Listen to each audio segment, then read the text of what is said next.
दुनिया की सबसे बड़ी खबर अमेरिका, ईरान और इजराइल का ये युद्ध है और इसका असर पूरी दुनिया पर है। पूरी दुनिया के लोग टकटकी लगाए बैठे थे कि क्या अमेरिका के साथ ईरान का समझौता होगा, लेकिन लग रहा है कि समझौता तो दूर की बात है, बातचीत भी पटरी पर नहीं है। डोनाल्ड ट्रंप लगातार अहंकार में चूर है। वो कह रहा है कि जो हमने डील दिया है वही आपको मानना पड़ेगा। वही अंदर खाने से एक और खबर आ रही है। कहा जा रहा है कि अमेरिका ने लगभग ये तय कर लिया है कि जो ईरान की पहली मांग है उसको हम पूरा करेंगे। 270 बिलियन डॉलर जो ईरान मांग रहा है उसको देना पड़ेगा। होर्मुज स्ट्रीट पर पूरी तरह से ईरान का कंट्रोल है। सोचिए, क्या अमेरिका ने दुनिया के उन देशों को फंसा दिया है जो तेजी से तरक्की कर रहे थे? और क्या अब ईरान के साथ मिलकर अमेरिका तय करेगा कि पेट्रो डॉलर में ही कारोबार हो और होर्मुज पर ईरान का ही कब्जा रहे? इस तरह के कयास भी लगाए जा रहे हैं। लेकिन वहीं दूसरी तरफ नॉर्थ कोरिया और south Korea, Kim Jong Un के बीच तनातनी है। जापान, ताइवान और चीन के बीच भी तनातनी है। दरअसल अमेरिका की कोशिश है कि चीन की घेराबंदी की जाए, जैसे चीन ने अमेरिका की घेराबंदी कर रखी है। रूस को सबसे पहले घेरा गया था। सोचिए दुनिया कैसे काम करती है और डोनाल्ड ट्रंप कैसे काम करता है। इन सब की वजह डोनाल्ड ट्रंप कैसे और बेंजामिन नेतन्याहू। पहले डोनाल्ड ट्रंप ने यूक्रेन की मदद करके रूस को घेरने की कोशिश की, क्योंकि रूस आगे बढ़ रहा था। उसमें वो सफल नहीं हुआ। वो इसलिए सफल नहीं हुआ कि बाद में इजराइल ने ईरान पर हमला कर दिया और उससे पहले उसने फिलिस्तीन पर हमला किया था। अब फिलिस्तीन पर जैसे ही हमला हुआ उसके बाद रूस को मौका मिल गया और रूस ने जमकर ईरान और फिलिस्तीन की मदद की, लेबनान की मदद की और यमन की मदद किया और ये युद्ध बड़ा होता चला गया। उसके बाद बड़ी गलती हुई अमेरिका से और अमेरिका खुद ईरान के खिलाफ युद्ध में उतर गया और यहीं से मौका मिल गया चीन और रूस को।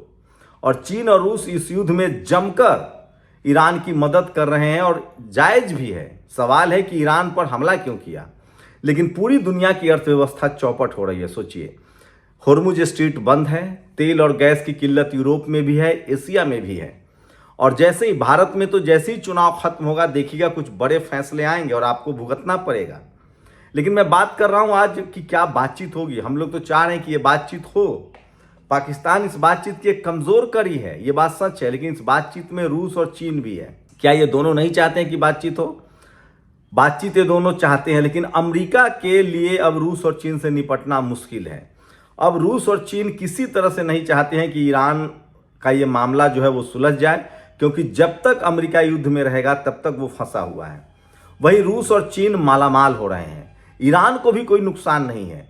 दुनिया के बाकी देश जो है वो अमेरिका की वजह से फंस गए हैं। जैसे भारत को ही लीजिए, यहाँ तक कि पाकिस्तान हो या बांग्लादेश, नेपाल हो, नेपाल में तो बाकायदा 2 दिन की छुट्टी कर दी गई है। तेल और गैस की किल्लत हो रही है। यूरोप भी फटेहाल की स्थिति में आ गया है। लैटिन अमेरिकी देश भी फटेहाल की स्थिति में आ गए हैं। तो देर सवेर अगर ये बातचीत नहीं होगी, ये युद्ध नहीं बंद होगा, होर्मुज स्ट्रीट नहीं खुलेगा, अलमंदेब नहीं खुलेगा, तो दुनिया भर में तेल और गैस की किल्लत होगी। तो ये सबसे बड़ी खबर है। इसलिए दुनिया चाह रही है कि ये युद्ध बंद हो, लेकिन अमेरिका नहीं चाह रहा है। और वहीं ईरान जो है वो तो अपनी संप्रभुता की लड़ाई लड़ रहा है। इस पूरे खेल में आप ईरान को दोषी नहीं ठहरा सकते हैं, क्योंकि ईरान पर जबरदस्ती युद्ध थोपा गया। यहाँ तक कि 45 साल से अमेरिका ने उस पर बंदिशें लगा रखी हैं। आखिर अमेरिका चाहता क्या है? जैसे अमेरिका ने खाड़ी देशों को कंट्रोल कर रखा था, जैसे अमेरिका का पूरा कब्जा था खाड़ी देशों पर, उसके तेल का सारा कारोबार डॉलर में होता था। खाड़ी देशों से वो टैक्स वसूलता था कि हम तुम्हारी सुरक्षा कर रहे हैं, लेकिन उससे उसका पेट नहीं भर रहा था। दरअसल ईरान के पास 40% तेल और गैस अकेले है। दुनिया में जितना जो तेल और गैस है ना, उसका 40%, 60% में 10 देश हैं खाड़ी के, रूस भी है, वेनेजुएला भी है। तमाम देशों में जो तेल और गैस हैं वो 60% है। अकेले ईरान के पास जो है वो 40% तेल और गैस है। लेकिन एक और बढ़त है ईरान के पास। होर्मुज स्ट्रीट जो है, जो फारस की खाड़ी, बंगाल की खाड़ी, प्रशांत महासागर, अटलांटिक, इन सब सागरों को जो जोड़ता है वो एक ब्रिज है। अगर आप इससे नहीं आएंगे तो आपको लंबी डिस्टेंस, लंबी दूरी तय करनी पड़ेगी, जो संभव नहीं है। फारस की खाड़ी और उसके बाद जो अरब खाड़ी है, अरब का सागर जो है, उसको जोड़ने वाला होर्मुज स्ट्रीट वो जो जगह है। उसके बाद उधर सुएज नहर है जिससे आप यूरोप जाते हैं। तो ये बड़ा मामला फंसा हुआ है और इसीलिए तेल और गैस की कीमतें बढ़ रही है और ईरान इसी नस को दबा के रखा है। अब तक ईरान सिर्फ धमकी देता था कि हम पर हमला हुआ तो होर्मुज स्ट्रीट बंद कर देंगे, और जब उस पर हमला हुआ तो उसमें होर्मुज स्ट्रीट बंद कर दिया, और इस सब के लिए अमेरिका दोषी है। तो ये बातचीत जितनी जल्दी होगी उतना बेहतर होगा। लेकिन वहीं ईरान में अब रिजीम चेंज की जो बात डोनाल्ड ट्रंप कह रहा था, कहा जा रहा है कि वहाँ पजेश्कियन और अरागची जो दोनों सॉफ्ट नेता माने जाते हैं, उनकी सत्ता अब चली गई है, उनका कंट्रोल खत्म हो गया है, और IRGC खामनेई के बेटे जो हैं मुज्तबा खामनेई, उन्होंने पूरा कंट्रोल ले लिया है, और वो किसी भी कीमत पर इस बातचीत को अब अपनी शर्तों पर लाना चाहते हैं। ईरान का कहना है कि पहले तो युद्ध की भरपाई करनी पड़ेगी, जो युद्ध हुआ है वो सही मांग है। दूसरा, हम पर हमला नहीं करोगे, इसकी जो गारंटी है वो चीन और रूस ले, वो गारंटर बने, तब हम इस युद्ध में वापस जाएंगे, होर्मुज स्ट्रीट खोलेंगे।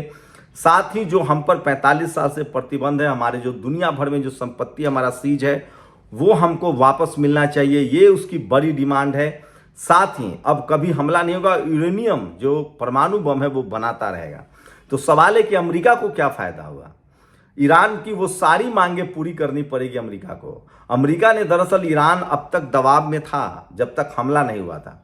जैसे ही हमला हो गया उसके सारे पत्ते खुल गए, उसे पता चल गया कि अब हमारा कोई भी कुछ नहीं बिगाड़ सकता है, क्योंकि उसने अपनी ताकत देख ली, उसने अपनी ताकत आजमा ली, और इससे साबित हो गया है कि ईरान अब विश्व विजेता है।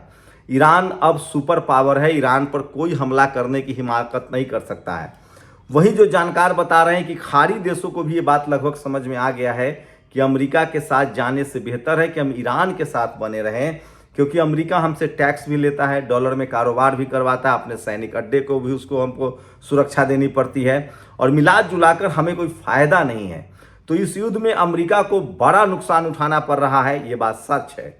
वहीं अगर जितने दिनों तक तनाव चलेगा, अमेरिका की अब साख पर बट्टा लगा हुआ है, अमेरिका को लगता है कि उसका सब छीन जाएगा, खाड़ी देशों से उसके सैनिक अड्डे चले गए, उसका पेट्रो डॉलर कारोबार चौपट हो गया, तो वो नया फितूर कोशिश कर रहा है। उसको पता है कि ईरान के पीछे रूस और चीन है, इसलिए वो एक युद्ध को नया अंदाज देने की कोशिश कर रहा है, वो युद्ध को और फंसाना चाह रहा है। उसकी कोशिश है कि साउथ कोरिया और नॉर्थ कोरिया के बीच युद्ध हो जाए, उसकी कोशिश है कि चीन, ताइवान और जापान के बीच बड़ा युद्ध हो जाए, और तब जाके वो इसमें मीडिएटिंग कर सकता है। तो अमेरिका चीन को फंसाने की कोशिश कर रहा है, रूस को फंसाने की कोशिश कर रहा है, रूस और चीन मिलकर अमेरिका को फंसाने की कोशिश कर रहे हैं। रूस और चीन के लिए जो हथियार है वो ईरान है, वो चाहता है कि ईरान को हथियार देते रहे और वो युद्ध में टिका रहे, और जब तक वो युद्ध में टिका रहेगा, तेल और गैस पर उसका कंट्रोल है। अब तेल जो है युआन में खरीदा जा रहा है, रूस के सारे शिप जो हैं वो जा रहे हैं, चीन के सारे शिप जा रहे हैं, रूस के पास अपना बड़ा तेल का भंडार है, वो चाहे तो बाकी देशों को बेच सकता है। एक तो ये है। दूसरा, जितना ज़्यादा ईरान और अमेरिका इजराइल का युद्ध चलेगा, अमेरिका उतना कमज़ोर होता जाएगा, क्योंकि ईरान के पास खोने के लिए कुछ नहीं है। वहीं अमेरिका की फितूरपना है कि किसी तरह से ताइवान और जापान में और चीन में एक बड़ा टेंस क्रिएट किया जाए, और फिर जापान और ताइवान को मदद दी जाए।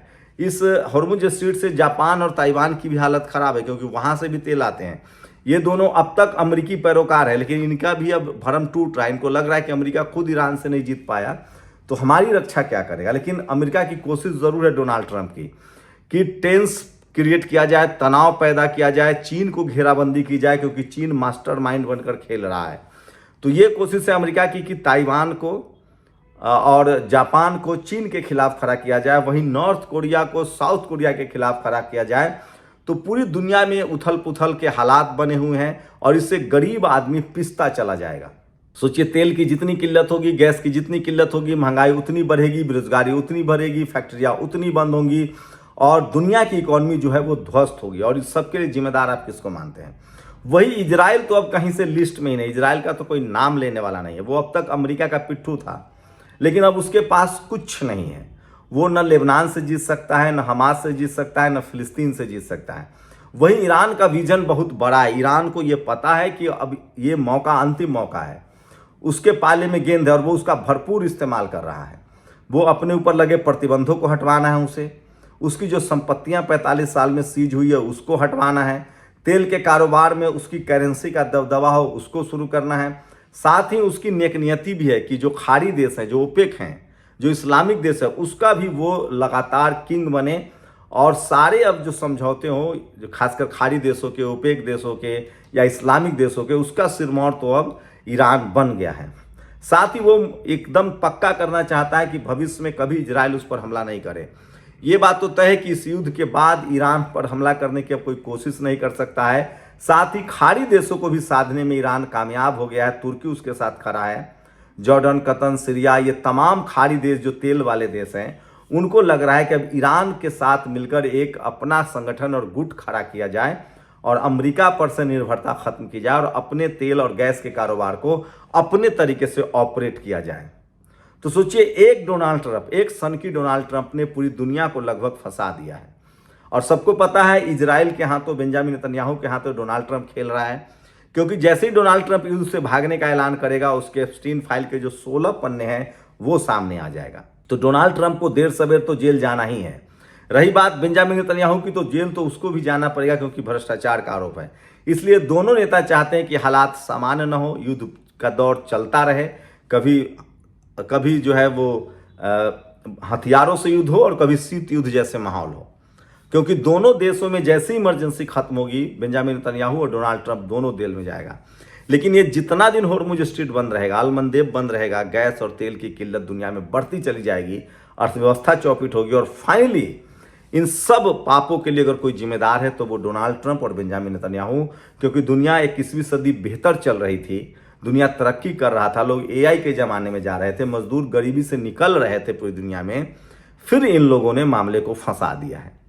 तो ये मामला उतना पेचीदा हो गया है कि आप समझ नहीं सकते। मैं फिर कह रहा हूँ, ईरान का अपर हैंड है और वो किसी कीमत पर अपनी शर्तों पर ही समझौता चाहता है और ये मजबूरन अमेरिका को करना पड़ेगा, क्योंकि उसके पास कोई चारा नहीं है। आपकी क्या राय है? क्या अमेरिका दोबारा हमला करने की हिम्मत करेगा? आपकी राय बहुत जरूरी है। शुक्रिया। दस्तक की आपसे गुजारिश है कि अगर इसको बचाना चाहते हैं तो नेशनल दस्तक को सब्सक्राइब करने के लिए रेड कलर के सब्सक्राइब बटन को दबाएं, फिर बेल आइकन की घंटी दबाएं। नेशनल दस्तक को बचाने के लिए बहुत जरूरी है कि हर खबर को शेयर करें, लाइक करें, कमेंट जरूर करें।